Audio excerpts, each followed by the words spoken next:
Good morning, students. Today class about inflorescence. Inflorescence. What is the inflorescence? The flowers grows on the axis. That is called inflorescence. Inflorescence. The flowers grows on the axis or peduncle. That is called inflorescence. These inflorescence, it has two types: simple inflorescence and compound inflorescence. Simple inflorescence. In simple inflorescence, the flowers grows on the main axis. That is simple inflorescence. And another one, compound inflorescence. The flowers grows on their branches. The flowers grows on their branches. That is called compound inflorescence. Okay. And another one, that is called racemose inflorescence. Okay. Racemose inflorescence, it has 6 types. Okay. Let us see. First one, raceme. Okay. Raceme. The peduncle grows indefinitely. The peduncle grows indefinitely and it bears several pedicellate bracted flowers arranged acropetal manner. Okay, it bears several flowers acropetal manner. For example, Crotalaria and Mangifera. Crotalaria, it is the simple raceme. Simple raceme.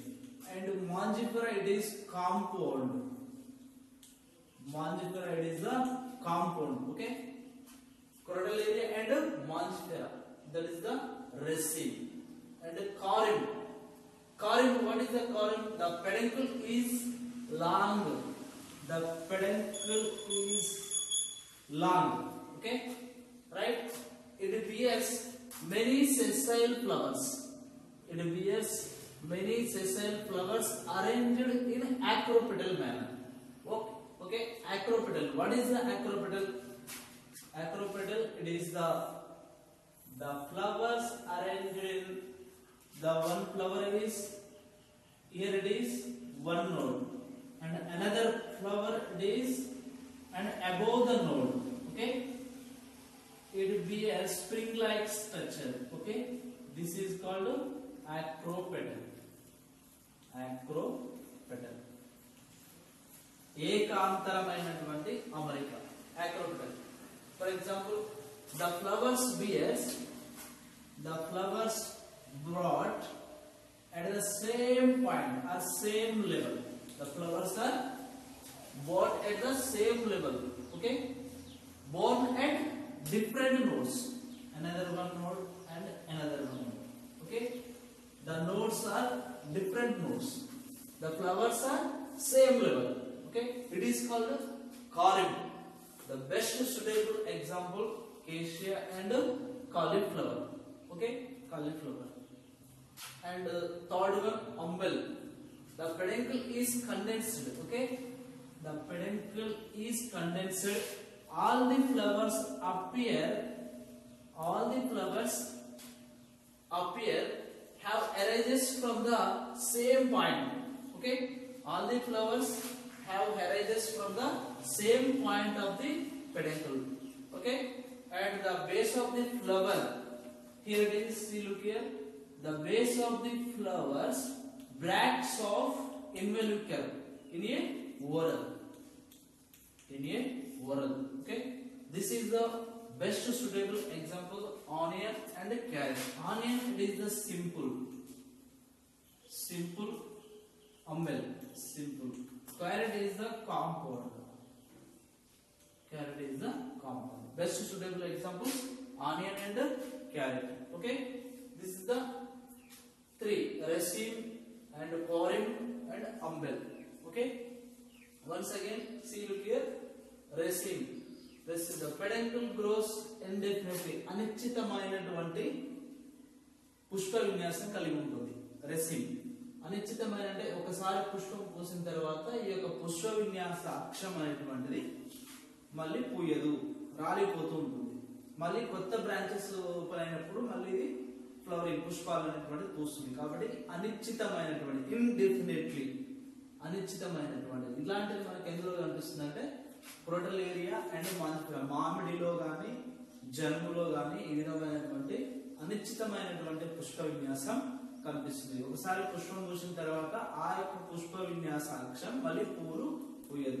Okay right. Next one corymb. Corymb వచ్చేసి మనకి పుష్పాలు అనేటువంటి for example cassia cauliflower. Cauliflower లో చూస్తే మనకి పుష్ప విన్యాస అక్షం అనేటువంటిది పొడవుగా ఉండి వేరు వేరు కణుపుల వద్ద మనకి ఈ యొక్క పుష్పాలు అనేటువంటివి ఏర్పడి ఉంటాయి. కానీ పుష్పాలన్నీ కూడా సమానంగా ఉంటాయి. కణుపులు అనేటువంటివి వివిధ ప్రాంతాలలో వివిధ అక్షరాలలో ఏర్పడినప్పటికీ పుష్పాలన్నీ కూడా సమానంగా ఉంటాయి. దాన్ని కారింబ్ అంటాం. ఎందుకంటే ఇక్కడ ఒక నోడ్, ఒక పుష్పం యొక్క పుష్ప విన్యాస వృంతం అనేటువంటిది పొడవుగాను, మరొక పుష్ప విన్యాస వృంతం అనేటువంటిది చిన్నదిగా ఉంటుంది. అంటే ఒక పుష్పం యొక్క పుష్ప విన్యాస వృంతం పొడవుగా, మరొక పుష్పం యొక్క పుష్ప విన్యాస వృంతం అనేటువంటిది పుష్పం యొక్క వృంతం చిన్నదిగా ఉంటుంది. ఈ విధంగా ఉన్నా కూడా పుష్పాలన్నీ ఒకే ఎత్తులో సమానమైనటువంటి ఎత్తులో ఉన్నటువంటి వాటిని మనము కారింబ్ అంటాం. ఓకే. ఇంకోటి అంబెల్, గుచ్చం. గుచ్చం అనేటువంటిది ఇందులో పుష్పాలన్నీ కూడా పుష్ప విన్యాస అక్షము కేంద్రీకృతమై దాని నుండి మనకు పుష్పాలు అనేటువంటి ఏర్పడుతుంది. ఫర్ ఎగ్జాంపుల్ ఇక్కడ మనకు పుష్ప విన్యాస అక్షం అనేటువంటిది పొడవుగా ఉండి పుష్పాలన్నీ ఒకే కేంద్రం వద్ద అమరై ఉంటాయి.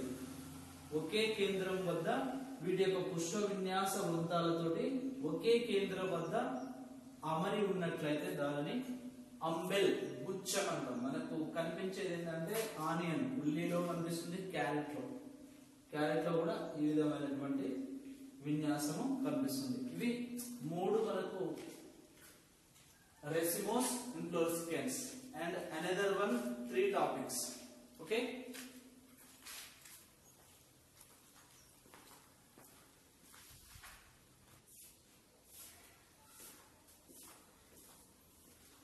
right. Remaining another 3 racemose, inflorescence, head.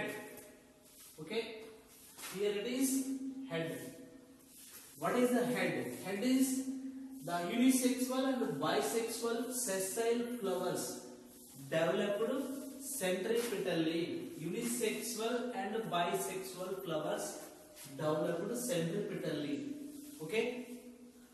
Bisexual. What is the bisexual? One male flower and another one female flower. Okay. Here it is the male flowers, that is ray flowers. Okay. And female flowers, that is the disc flowers. Disc flowers, ray flowers and disc flowers. Ray flower, it is the male flower. Disc flower, it is the female flower.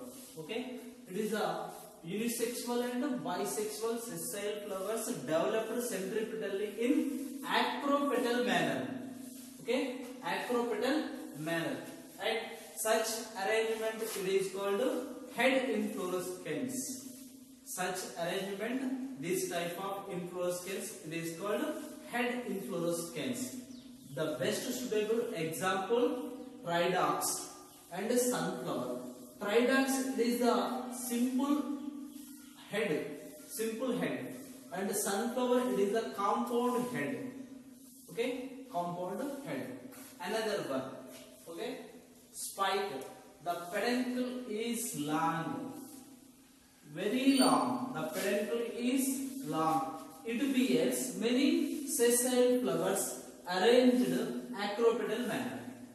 Okay, it bears many sessile flowers arranged in acropetal manner, that is called spike. Okay, best suitable example, Achyranthes. Achyranthes, it is the simple. Achyranthes simple. Grass, it is the compound spike. Compound spike and simple spike. Simple spike. Okay. It is the peduncle is very long. It bears many sessile flowers arranged in acropetal manner. And another one, Spadix. The peduncle is fleshy. It is the peduncle. The peduncle is fleshy and produce many sessile bracted flowers are arranged here. Okay, many sessile bracted unisexual flowers acropetal manner, arranged in acropetal manner. Okay, the inflorescence is protected by modified of bracts. It is called spathe. Spathe. Okay, best suitable examples and Colocasia and Coccus. Colocasia and Coccus. Colocasia and Coccus. Colocasia is the simple, okay, simple spadix. Coccus, it is the compound spadix. Okay, it is the 6 types. First one, raceme, corymb, umbel, and fourth one, head spike spadix. Totally 6 racemose inflorescences. Let us see in Telugu. Head, Sheershavat Pushpa Vinyasam. Sheershavat Pushpa Vinyasam. శీర్షవత్ పుష్ప విన్యాసంలో ఇందులో ఏకలింగక పుష్పాలు ఉంటాయి, ద్విలింగక పుష్పాలు ఉంటాయి. ఇక్కడ కిరణ పుష్పకాలు వీటిని పురుష పుష్పాలు అంటాం. ఇక్కడ చక్ర పుష్పకాలు వీటిని స్త్రీ పుష్పాలు అంటాం. కిరణ పుష్పకాలు, చక్ర పుష్పకాలు, స్త్రీ పుష్పాలు, పురుష పుష్పాలు. రే ఫ్లవర్స్ అంటే ఇది మేల్ ఫ్లవర్స్. కిరణ పుష్పకాలను పురుష పుష్పాలు అంటాం. అదేవిధంగా స్త్రీ పుష్పాలను ఇక్కడ మనకు చక్ర పుష్పకాలు అంటాం. చక్రాలు రైట్. ఇక్కడ మనకు ఇక్కడ శీర్షం అంటే ఇక్కడ తలలాగా అమలు ఉన్నటువంటి ఈ యొక్క హెడ్ పైన యూనిసెక్సువల్, బైసెక్సువల్ ఫ్లవర్స్ అంటే స్త్రీ పుష్పాలు, పురుష పుష్పాలు అనేటువంటి అమరు ఉంటాయి. ఈ అమరిక కూడా మనకు డిఫరెంట్ గా ఉంటుంది. అంటే పరిధి వైపు మనకు పురుష పుష్పాలు, సెంట్రిపిటల్లీ అంటే కేంద్రీయ భాగంలో మనకు స్త్రీ పుష్పాలు ఉంటాయి. పరిధి వైపుకేమో పురుష పుష్పాలు ఉంటాయి. కేంద్రీయ భాగంలో పురుష పుష్పాలు అమరి ఉండడం జరుగుతుంది. దీనికి ప్రత్యేకత అన్నమాట. ఈ విధంగా అమరి ఉంటే వాటిని మనం హెడ్ అంటే శీర్షవత్ పుష్ప విన్యాసం అంటాం. ఓకే, ఇక్కడ మనకు బెస్ట్ సూటబుల్ ఎగ్జాంపుల్స్ మనకి ఇప్పుడు ఏంటంటే గడ్డి అండ్ సన్ఫ్లవర్. పొద్దుతిరుగుడులో అదేవిధంగా గడ్డి జాతికి చెందినటువంటి బంతి, చామంతిలో ఈ శీర్షవత్ పుష్ప విన్యాసం కనిపిస్తూ ఉంటుంది. నెక్స్ట్ మనకు స్పైక్, కంకి. తెలుగులో మనం కంకి అంటాం. స్పైక్ మీన్స్ కంకి అంటే పుష్ప విన్యాసం. ఇందులో పుష్ప విన్యాస అక్షం పొడవుగా ఉండి దానిపైన వృంతరహితమైనటువంటి పుష్పాలు ఏకాంతరంగా అమరి ఉండడం జరుగుతుంది. వృంతరహితమైనటువంటి పుష్పాలు ఏకాంతరంగా అమరి ఉన్నటువంటి పుష్ప విన్యాసాన్ని కంకి వంటి పుష్ప విన్యాసము అంటారు. ఇక్కడ మనకు కంకిలో అకిరాంతస్ ఆస్పెరా, ఉత్తరేణిలో మనకు కంకి వంటి పుష్ప విన్యాసం కనిపిస్తుంది. ఇది సామాన్యమైన కంకి. అదేవిధంగా కాంపౌండ్ సంయుక్తమైనటువంటి కంకి వరి, గ్రాస్, ఒరైజా సడైవా, వరిలో మనకి ఏమవుతుందంటే కాంపౌండ్ అంటే సంయుక్తమైనటువంటి కంకి. ఎందుకు అంటే అక్కడ మనకు అన్ని కూడా ఆ యొక్క పుష్పాలకి వృంతాలు ఉండవు. వృంతరహితమైనటువంటి పుష్పాలు ఈ యొక్క పుష్ప విన్యాస అక్షం మీద ఏకాంతరంగా అమలు ఉండడం జరుగుతుంది. ఇట్లా ఏకాంతరంగా అంటే ఏకాంతరం ఒక స్ప్రింగ్ లైక్ స్ట్రక్చర్, ఒక స్ప్రింగ్ లాగా ఇక్కడ ఒక పుష్పం ఉంటే దీనికి అపోజిట్ లో పై భాగంలో ఒక పుష్పం ఉంటుంది. మళ్ళీ ఈ పుష్పానికి ఏకాంతరంగా పై భాగంలో మరొక వైపు ఈ విధంగా అమలు ఉంటే దాన్ని ఏకాంతర పుష్ప విన్యాసం అంటారు. దీన్ని ఇంగ్లీష్ లో ఎక్రోపెటల్ మేనర్ అంటారు. Next spadix. The peduncle is fleshy. ఓకేనా, ఇక్కడ పుష్ప విన్యాస అక్షం అనేటువంటిది కండ కలిగి ఉండి దాని మీద వృంతరహితమైనటువంటి పుష్పాలు ఏర్పడి ఉంటాయి. దీన్ని చుట్టి మనకు పుష్ప పుచ్చం అనేటువంటిది ఉంటుంది. ఈ పుష్ప పుచ్చాలు అనేటువంటివి పుష్ప విన్యాస అక్షం డెవలప్ అయిన కొలది ఈ పుష్ప పుచ్చాలు అంటే ఒక మట్ట లాగా ఏర్పడుతుంది. మట్ట మీన్స్ ఇక్కడ మనకు స్పాతి, కొబ్బరి అండ్ కొలకేసియా, చేమ. ఓకేనా, కోకస్ మీన్స్ కొబ్బరిలో మనకు ఈ విధమైన అట్ట ఉంటుంది, లోపల గెల ఉంటుంది కదా, దానికి బయట భాగంలో ఒక మట్ట అనేటువంటిది ఏర్పడుతుంది. దీని ఇంగ్లీష్ లో స్పాత్ అంటాం. స్పాత్. ఈ విధమైన స్పాత్ ఎక్కడి నుంచి వస్తుందంటే పుష్ప పుచ్చాల నుండి ఈ ఈ యొక్క మట్ట అనేటువంటిది ఏర్పడతా ఉంది. ఇది మనకు మంచిగా ఎగ్జాంపుల్ ఏంటంటే కొబ్బరిలో మనం చేమగడ్డ సంబంధించినటువంటి మొక్కలలో ఇది కనిపిస్తా ఉంటుంది. ఇవి మొత్తం టోటల్ గా రెసిమోస్ ఇన్ఫ్లోరెస్కెన్స్. ఫస్ట్ మళ్ళీ ఒకసారి చూడండి. ఫస్ట్ వచ్చేసి raceme and corymb, umbel and head, spike and spadix. Okay, total 6 types resmos inflorescence. Okay, let us see another class. Go to another class.